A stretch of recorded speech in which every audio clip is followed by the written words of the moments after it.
Welcome to News for Scotland on the Scotland Channel. Here are this week's Scottish news headlines. Scotland's environment is to be trashed with pylons to provide England's energy, it's been claimed. Speaking at the ALBA party conference in Dundee at the weekend, party leader Kenny MacAskill called on the Scottish Government to ban more pylons being built in Scotland in the wake of the UK Government in England, ruling out zonal pricing, which would have brought down Scottish energy bills. Labour planned to build more eyesore pylons across Scotland to remove Scotland's rich energy resources to power homes in England, where bill payers pay less for their electricity than most Scots. Pylons are cheaper to build than underground cables, which would protect the visual impact on Scotland's stunning landscapes. There should be no pylons destroying our countryside, said MacAskill. He also hit out at Labour's decision to rule out zonal pricing in July, despite zonal pricing being backed by energy firms such as Octopus. Zonal pricing would split the UK into regions based on local supply and demand, which would have benefited Scottish bill payers because of Scotland's abundance of renewable energy.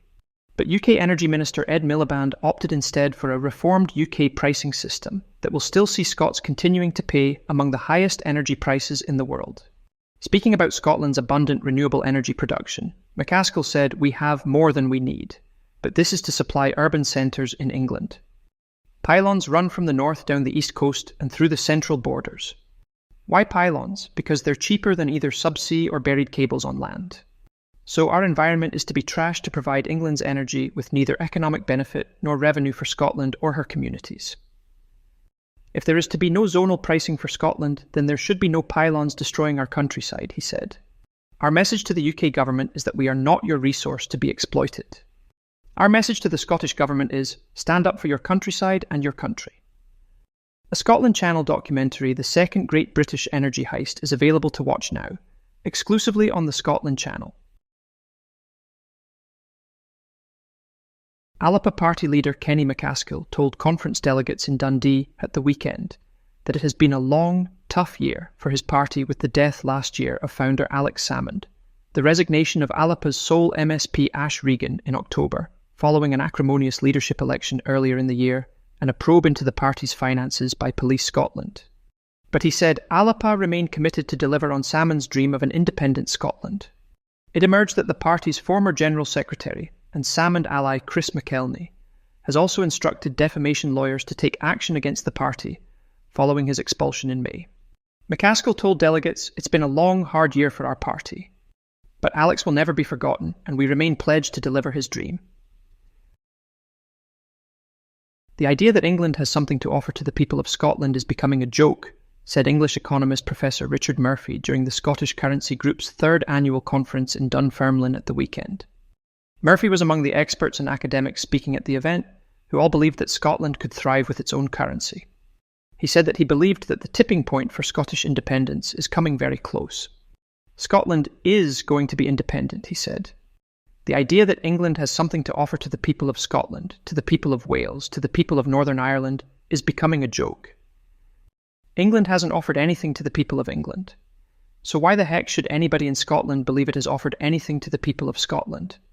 And yet that's the point. Scotland has something to believe in. England hasn't, said Murphy, who said having your own currency is a symbol of faith in your country. It's the symbol of the faith of the Scottish people to manage the affairs of Scotland for themselves, he said. Contributors to the event ranged from former MPs, academics and experts in finance who all echoed the same sentiment. If Scotland wants to achieve independence, those in charge at the Scottish Government need to be bolder with their ambitions and have more faith in establishing the country's own currency. Speakers at the two-day conference included former SNP MP Philippa Whitford and Scotonomics' William Thompson, Commonweal's Robin McAlpine and Craig Dalziel, and ALBA's Kenny MacAskill. Also attending was French academic Professor Thibault Laurent-Joye, who was commissioned by the Labour Welsh Government to look at currency options if Wales were to become independent. He's also been commissioned by the Scottish Currency Group to look at currency frameworks for an independent Scotland. His final report is expected to be published next year. The Caerphilly by-election result, which saw Labour trounced, could mark the beginning of the end for the UK, and Keir Starmer's tenure at number 10. Independence Party, Plaid Cymru took the formerly safe Labour seat in what had been billed as a two-horse race between them and Nigel Farage's far-right party, Reform UK. In the event, Plaid took the seat with a majority of 3,848 votes over Reform. It is the first time Labour has ever lost the seat, which was created in 1918. One Labour insider forecast Starmer, Britain's most unpopular Prime Minister in recent times, would be gone by Christmas. The result also spells trouble for the UK, with support for independence in Wales growing rapidly. It currently stands at 41% and a substantial 72% among 25 to 34-year-olds, from a record low of just 3% in 2014.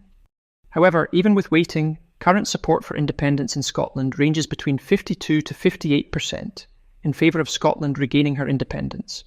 English economist Professor Richard Murphy said that with Plaid and the SNP most likely to win the devolved elections next year, resulting in 3 of the 4 nations of the UK being governed by parties wanting an end of the Union, the future of the artificial and unnatural UK may well be at an end.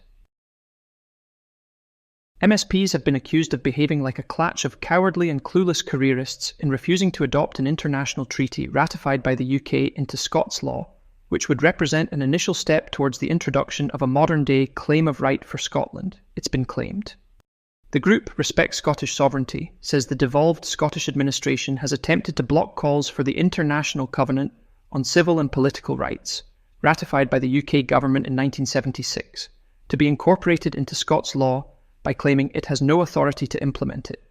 RSS, which this week presented their submission and petition to the Scottish Parliament, say the Scottish administration has a duty to implement the Covenant under the Scotland Act 1998 because it has been ratified by the UK.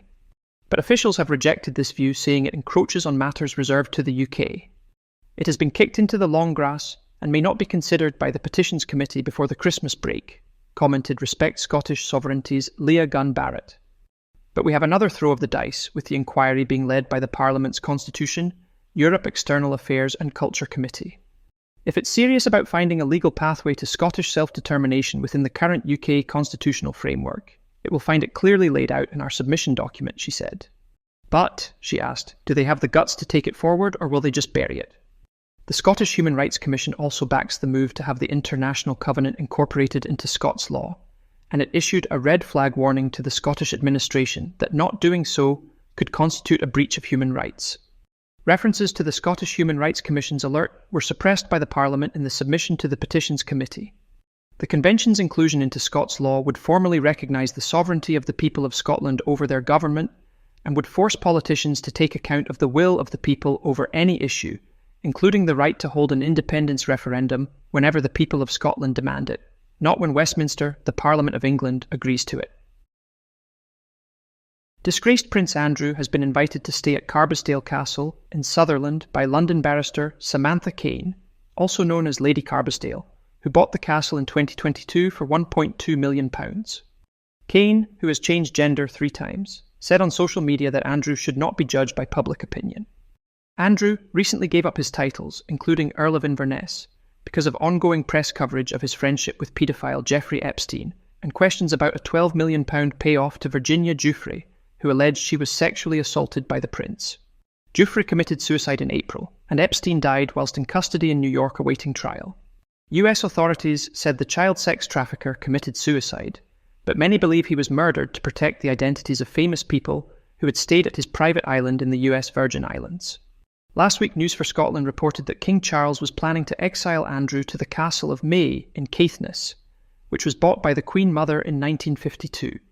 However, Samantha Kane said on social media in response to the King sending Prince Andrew to be in exile in the Highlands, "I am happy to make Carbisdale Castle available to Prince Andrew, as it is more fit to receive a prince than, with the greatest of respect, the Castle of May. I believe the prince, like anyone else, must not be judged by public opinion without a proper hearing, which he was not given." Kane is currently in a legal battle to try and stop electricity pylons being installed on her land. She's invested millions of pounds to renovate the dilapidated 20-bedroom estate, which had been left deserted for years. It's also emerged Andrew has not paid rent for living at the 30-bedroom Royal Lodge mansion in Berkshire for more than 2 decades. Labour ministers in London have ordered GB Energy to assess Scottish sites, which could host new nuclear plants, despite the SNP government's opposition to such developments. UK Energy Secretary Ed Miliband said he had instructed officials at the fledgling investment firm to scope out Scotland's capability for new nuclear power stations, even though Scotland does not need them, because it produces sufficient clean and safe energy to power every single home and business in Scotland from renewables. However, Scotland's energy is being siphoned off to power homes in England, which, unlike Scotland, is not energy resilient. England is spending many tens of billions on nuclear power south of the border, with projects having massively overrun their budgets, and Scottish energy bill payers paying towards these massively expensive nuclear projects. Miliband also claimed that Scottish Labour would meet with the nuclear industry on day one to bring projects to Scotland, if Labour win the 2026 Holyrood elections. Fortunately for Scotland, they are not expected to. The Scottish Government has consistently been against the creation of new nuclear power stations north of the border, with control over planning laws giving ministers in the devolved administration an effective veto. Miliband said nuclear power will be a very, very big issue in the Holyrood campaign, but Labour are very unlikely to win in 2026, with polls predicting an SNP win, with Labour support collapsing across Britain. SNP MSP Paul McLennan said, "If a failing, unpopular UK Labour government think that the answer to their problems is to try and force new nuclear power on Scotland, they are in for a surprise. The idea that this out-of-touch Labour government thinks it can bypass the Scottish Government and impose policies on us gets to the heart of their complete contempt for Scotland. Scotland's focus is on our immense renewable energy potential, not expensive new nuclear that will take years to deliver, put bills up and leave us dealing with dangerous waste for decades to come," he said. A Scotland Channel documentary, Scotland's Nuclear Nightmare, is available to watch now exclusively on the Scotland Channel.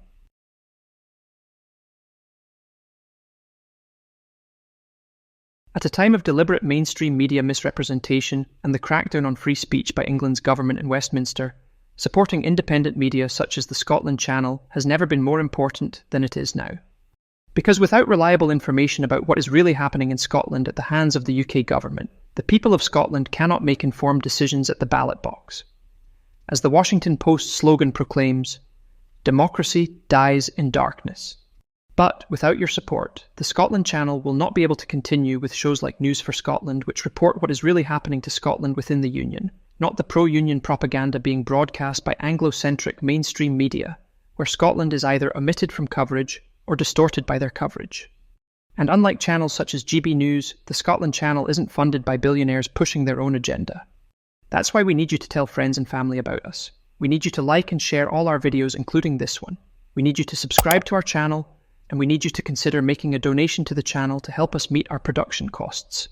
Because without you, we won't be able to continue to inform Scotland with what's really happening, present an alternative view about Scotland's right to decide its own future, or reflect the real Scotland, not the sanitised UK version of our country and our history. If Scotland is ever to achieve the right to have governments which best suit our needs, the people of Scotland need to know what's really happening here, because knowledge is power. For more information, see our website, thescotlandchannel.tv. Donations can be made through our website, thescotlandchannel.tv/donate. Thank you for your support. Keir Starmer's promise to support thousands of jobs in Scotland following the signing of a £10 billion defence deal with Norway was overstated, new research has found. An investigation by the Transition Security Project found that jobs at Govan and Scotstoun are more insecure than claimed by the UK government. In August, the Ministry of Defence announced Type 26 frigates for the Norwegian Navy would be built at the shipyard in Govan as part of the £10 billion deal. However, the Transition Security Project found when speaking with workers from the shipyard, they described poor working conditions, low-quality production, delays and fire risks at the sites. The interviews suggested that the yard relies in part on agency workers who are made precarious by their migration status. It's not the first time Starmer has inflated predicted jobs in Scotland. Prior to last year's general election, he said 1,000 jobs would be created by locating GB Energy's headquarters to Aberdeen, putting Scotland at the heart of Britain's energy industry. However, the brass-plaqued GB Energy headquarters has only created 13 jobs, and the firm's CEO is based in Manchester. Labour also promised to save the Grangemouth oil refinery before the general election, but let it close earlier this year without lifting a finger to save it, whilst rushing to save English refineries and steelworks just weeks later. Unionist MPs, sensing damage to their precious union over fishing industry funding, have joined SNP criticism of Labour's plans to hand the English fishing industry more than £300 million of a £360 million coastal growth fund, despite Scotland producing more than half of the UK's total catch. Scotland's share of fisheries funds was previously around 47%, but has been cut to less than 8% without any consultation. Labour confirmed that England would receive $304 million over 12 years, while Scotland would get just $28 million, Wales $18 million, and Northern Ireland $10 million. Sensing the PR optics are bad for the Union, the Tories, Lib Dems, and even Labour MPs have united with the SNP to oppose UK government plans. SNP MP Seamus Logan, who raised the issue in the Commons in an urgent question, said he would be failing in his duty if he did not reflect the anger, dismay, and sense of betrayal at these allocations from the Coastal Growth Fund. Logan said Boris Johnson used the fishing industry as poster boys in his reckless Brexit campaign, and then betrayed them afterwards, and now this government has done exactly the same thing by reserving more than $300 million for English coastal communities over the next 12 years while handing us pocket money. This is despite Scotland representing 60% of the UK's fishing capacity. Logan added that the Scottish government had been ignored despite a UK government pledge to engage fully with devolved counterparts. A report which criticised Police Scotland for its violent policing of Palestine protesters should act as a wake-up call that hostile policing of anti-genocide protesters is not just a problem south of the border.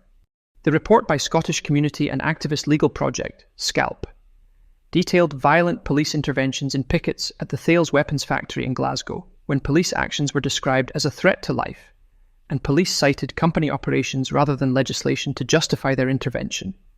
Kevin Blow, a spokesperson for the Network for Police Monitoring, said, "This report should act as a wake-up call. Hostile policing of Palestine solidarity protests is not just a problem south of the border, but a Scottish one too."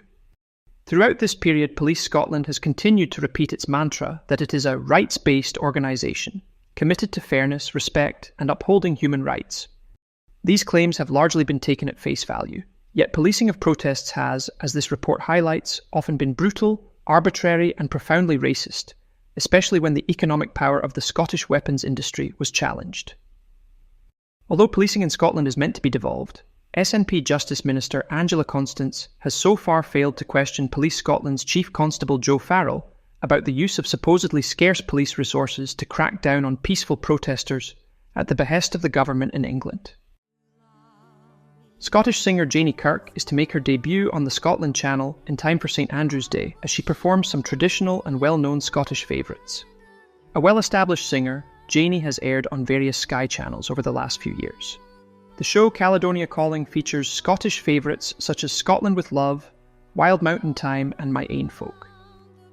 Don't miss the show, which airs on the Scotland Channel from November 27th. The Scotland Channel will also be airing its very first comedy series from February 5th next year.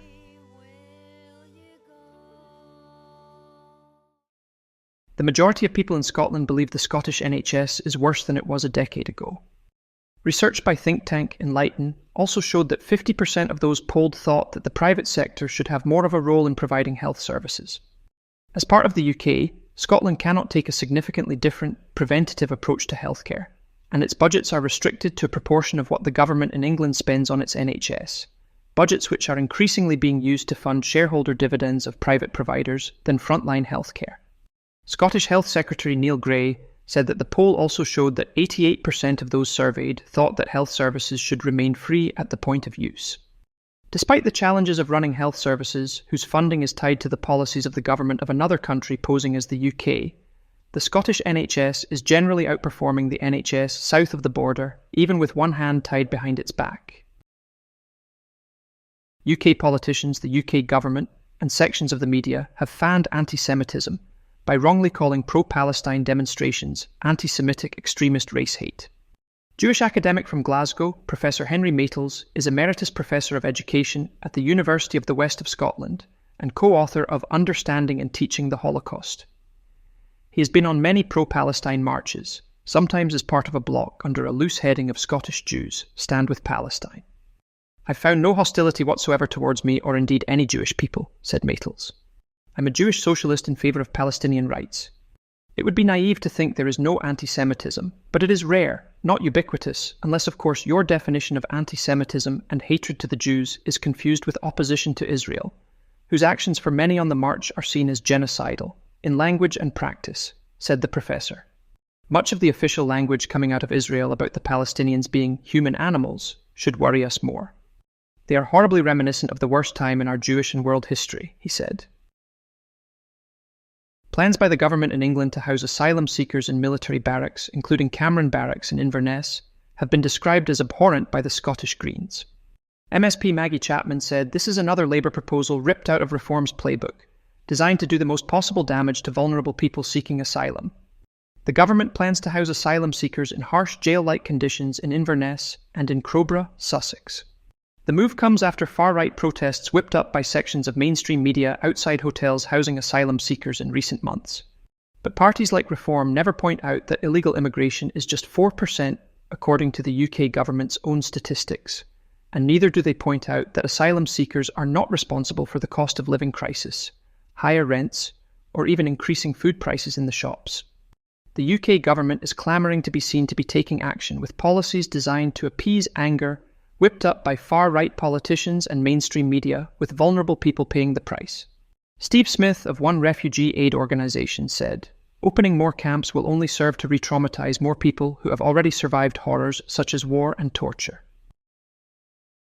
Murder rates in Scotland are at their lowest levels since records began in 1976. Figures show that rates have fallen by 53%, down from 96 homicides in 2005-2006. But murder rates in England and Wales increased by 3% last year. Glasgow is the UK's friendliest city according to the Condé Nast Traveller's Reader's Choice Award. Glasgow scored a whopping 97 out of 100, putting it in first place, with Edinburgh on just over 93, putting it second, and Aberdeen with 87 was in third place. Legendary rock band Bon Jovi has announced they will play Edinburgh's Murrayfield next year as part of their summer tour. The American rock band, known for their hit songs Livin' on a Prayer, It's My Life and You Give Love a Bad Name, will return to the stage with dates across the UK and Dublin. Eilean Donan Castle has been named one of the most magical castles in Europe by car rental firm Avis.